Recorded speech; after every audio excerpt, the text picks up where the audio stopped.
মান গাদা ইলাল মসজিদি ওয়া রাহা, যেই ব্যক্তি সকালে ও বিকালে মসজিদে গমন করে জামাতের উদ্দেশ্যে, আদাল্লাহু লাহু নুজুলাহু মিনাল জান্নাহ, আল্লাহ তাআলা তার জন্য জান্নাতে বাড়ি নির্মাণ করেন। কুল্লামা গাদা ওয়া রাহা, যখনই সে সকাল বিকাল মসজিদে গমন করে তখনই আল্লাহ তাআলা তার জন্য কি করে? জান্নাতে বাড়ি নির্মাণ করেন, মেহমানখানা নির্মাণ করেন। ওয়ারাজুলুন কলবুহু মুআল্লাকুন ফিল মাসাজিদ, এমন ব্যক্তি যেই ব্যক্তির অন্তর মসজিদের সাথে ঝুলে থাকে, লটকাই থাকে। তাহলে যেই ব্যক্তির অন্তর কি মসজিদের সাথে লেগে থাকে, সর্বদা মসজিদ থাকে, তাহলে সেই ব্যক্তি কি জামাত ছাড়া কে নামাজ পড়ে? না ভাই, সেই ব্যক্তি কি করে? জামাতের সাথে নামাজ পড়ে। জামাতের সাথে নামাজ পড়লে কিয়ামতের দিন আল্লাহ তাআলার আরশের নিচে ছায়া পাওয়া যাবে। নবী করিম সাল্লাল্লাহু আলাইহি ওয়াসাল্লাম বিশাল বড় এক হাদিস বলেন, আন আবি হুরায়রা রাদিয়াল্লাহু আনহু আন্নাহু ক্বাল ক্বালা রাসূলুল্লাহ সাল্লাল্লাহু আলাইহি ওয়াসাল্লাম, রাসূলুল্লাহ সাল্লাল্লাহু আলাইহি ওয়াসাল্লাম বলেন, সাবআতুন ইউযিল্লুহুমুল্লাহু ফি যিল্লিহি ইয়াওমা লা যিল্লা ইল্লা যিল্লুহু, এমন 7 জন ব্যক্তি আছে, 7 প্রকারের ব্যক্তি, যেই 7 প্রকারের ব্যক্তিকে আল্লাহ তাআলা কিয়ামতের দিন এমন ছায়ার নিচে ছায়া দিবেন, যেই দিন তার ছায়া ব্যতীত আর কোনো ছায়া থাকবে না। তাহলে কিয়ামতের দিন কি আল্লাহ তাআলার আরশের ছায়া ব্যতীত আর কোনো কি ছায়া থাকবে না। সেই আরশের ছায়াতে আল্লাহ তাআলা 7 ধরনের ব্যক্তিদেরকে কি করবেন? তিনি কি করবেন? ছায়া দান করবেন। ওয়া যাকারা মিনহুম, এই 7 প্রকারের ব্যক্তির মধ্যে থেকে 1 প্রকার হলো কি? ওয়ারাজুলুন কলবুহু মুআল্লাকুন ফিল মাসাজিদ, এমন ব্যক্তি যেই ব্যক্তির অন্তর মসজিদের সাথে ঝুলে থাকে, লটকাই থাকে। তাহলে যেই ব্যক্তির অন্তর কি মসজিদের সাথে লেগে থাকে, সর্বদা মসজিদ থাকে, তাহলে সেই ব্যক্তি কি জামাত ছাড়া কে নামাজ পড়ে? না ভাই, সেই ব্যক্তি কি করে? জামাতের সাথে নামাজ পড়ে। মুত্তাফাকুন আলাইহি। 2 নাম্বার, জামাতের সাথে নামাজ পড়লে ফেরেশতাদের সাক্ষ্য লাভ হবে। জামাতের সাথে নামাজ পড়লে ফেরেশতাদের সাক্ষ্য লাভ হবে। রাসূলুল্লাহ সাল্লাল্লাহু আলাইহি ওয়াসাল্লাম তার হাদিস শরীফের মধ্যে বলেন, আন আবি হুরায়রা রাদিয়াল্লাহু আনহু আন্নাহু ক্বাল ক্বালা রাসূলুল্লাহ সাল্লাল্লাহু আলাইহি ওয়াসাল্লাম, রাসূলুল্লাহ সাল্লাল্লাহু আলাইহি ওয়াসাল্লাম বলেন, আতাআকাবুনা ফীকুম মালাইকাতুম বিল-লাইলি ওয়া মালাইকাতুম বিন-নাহার, তোমাদের মাঝে ফেরেশতারা, রাতের ফেরেশতারা পালাক্রমে আসে, আবার দিনের ফেরেশতারা কি করে? পালাক্রমে আসতে থাকে। একদল ফেরেশতা আসে, এরপরে কি আরেকদল ফেরেশতা আবার আসে। আল্লাহ নবী বলতেছেন, তোমাদের মাঝে রাতের ফেরেশতারা এবং দিনের ফেরেশতারা পালাক্রমে আসতে থাকে। ওয়ায়াজতামিউনা ফি সালাতিল ফাজরি ওয়া সালাতিল আসরি, এবং এই ফেরেশতারা ফজরের জামাতে এবং আসরের জামাতে কি হয়? তারা শরীক হয়, একত্রিত হয়। তাহলে এরপরে কি করেন?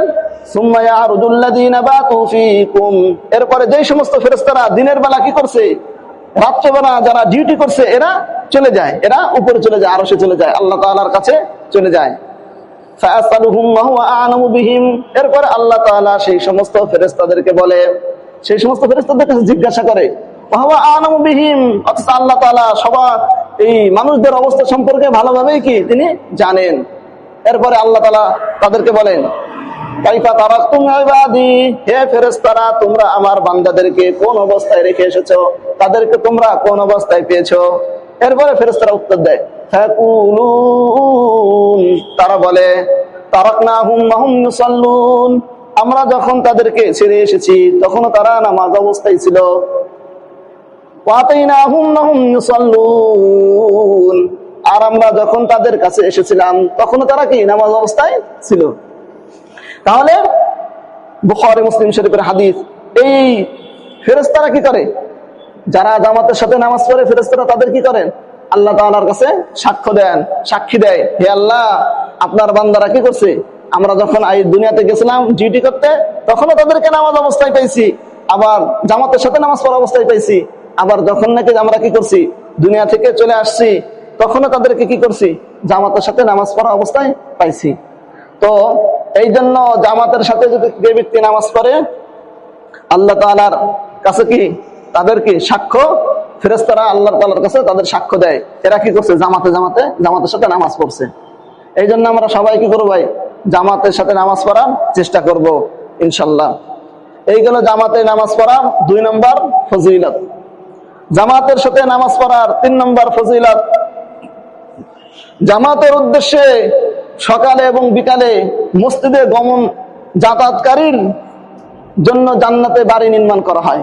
সুবহানাল্লাহ। রাসূলুল্লাহ সাল্লাল্লাহু আলাইহি ওয়াসাল্লাম তার হাদিস শরীফের মধ্যে বলেন, আন আবি হুরায়রা রাদিয়াল্লাহু আনহু আন্নাহু ক্বাল, আবু হুরায়রা রাদিয়াল্লাহু আনহু বলেন, ক্বালা রাসূলুল্লাহ সাল্লাল্লাহু আলাইহি ওয়াসাল্লাম, রাসূলুল্লাহ সাল্লাল্লাহু আলাইহি ওয়াসাল্লাম বলেন, মান গাদা ইলাল মসজিদি ওয়া রাহা, যেই ব্যক্তি সকালে ও বিকালে মসজিদে গমন করে জামাতের উদ্দেশ্যে, আদাল্লাহু লাহু নুজুলাহু মিনাল জান্নাহ, আল্লাহ তাআলা তার জন্য জান্নাতে বাড়ি নির্মাণ করেন। কুল্লামা গাদা ওয়া রাহা, যখনই সে সকাল বিকাল মসজিদে গমন করে তখনই আল্লাহ তাআলা তার জন্য কি করে, জান্নাতে বাড়ি নির্মাণ করেন, মেহমানখানা নির্মাণ করেন। এই জন্য তাহলে যে ব্যক্তি মসজিদে সকাল বিকাল আসে সে কি করে, জামাত ছাড়া নামাজ পড়ে না, সে ব্যক্তি কি করে না, জামাত ছাড়া কিন্তু নামাজ পড়ে না। মসজিদে আসার উদ্দেশ্যই কি ভাই, জামাতে নামাজ পড়া। জান্নাতের বাড়ি কেমন বাড়ি আমি আপনি কল্পনাও করতে পারি না, এমন সুন্দর করে আল্লাহ তাআলা জান্নাতে কি করবেন, বাড়ি বানাবেন। আল্লাহ তাআলা এমন সুন্দর করে মেহমানখানা বানাবেন আমাদের জন্য। আল্লাহ তাআলা হাদিসে কুদসির মধ্যে বলেন, বুখারী মুসলিম শরীফের হাদিস, আন আবি হুরায়রা রাদিয়াল্লাহু আনহু আন্নাহু ক্বাল, ক্বালা রাসূলুল্লাহ সাল্লাল্লাহু আলাইহি ওয়াসাল্লাম, রাসূলুল্লাহ সাল্লাল্লাহু আলাইহি ওয়াসাল্লাম বলেন, ক্বালা আল্লাহু তাবারাকা ওয়া তাআলা, আল্লাহ তাআলা বলেন, মহান আল্লাহ তাআলা বলেন, আদাতু লিবাদিয়াস সালিহিন মা লা রাআত মা লা আইনুন রাআত, আমি আমার বান্দাদের জন্য, আমি আমার নেককার বান্দাদের জন্য এমন জান্নাত সৃষ্টি করেছি যেই জান্নাত কোনো চোখ দেখে নাই, ওয়ালা উযুনুন সামিআত, যেই জান্নাত কোনো কান শ্রবণ করে নাই, কোনো কান শুনে নাই, ওয়ালা খাতারা আলা কলবি বাশার, এবং কোন অন্তরে সেই জান্নাতের ব্যাপারে কিও আসে নাই, কখনো সেই কল্পনাও করতে পারে নাই আল্লাহ তাআলা কেমন জান্নাত কি করছেন, সৃষ্টি করছেন দুনিয়া, এই আল্লাহ তাআলা সৃষ্টি করছেন। তাহলে সেই যারা কি করবে, সকাল বিকাল মসজিদে আগমন করবে, মসজিদে গমন করবে, জামাতের উদ্দেশ্যে মসজিদে আসবে, তাদের জন্য আল্লাহ তাআলা কি করছেন, এমন জান্নাত কি করছেন, সৃষ্টি করে রাখছেন।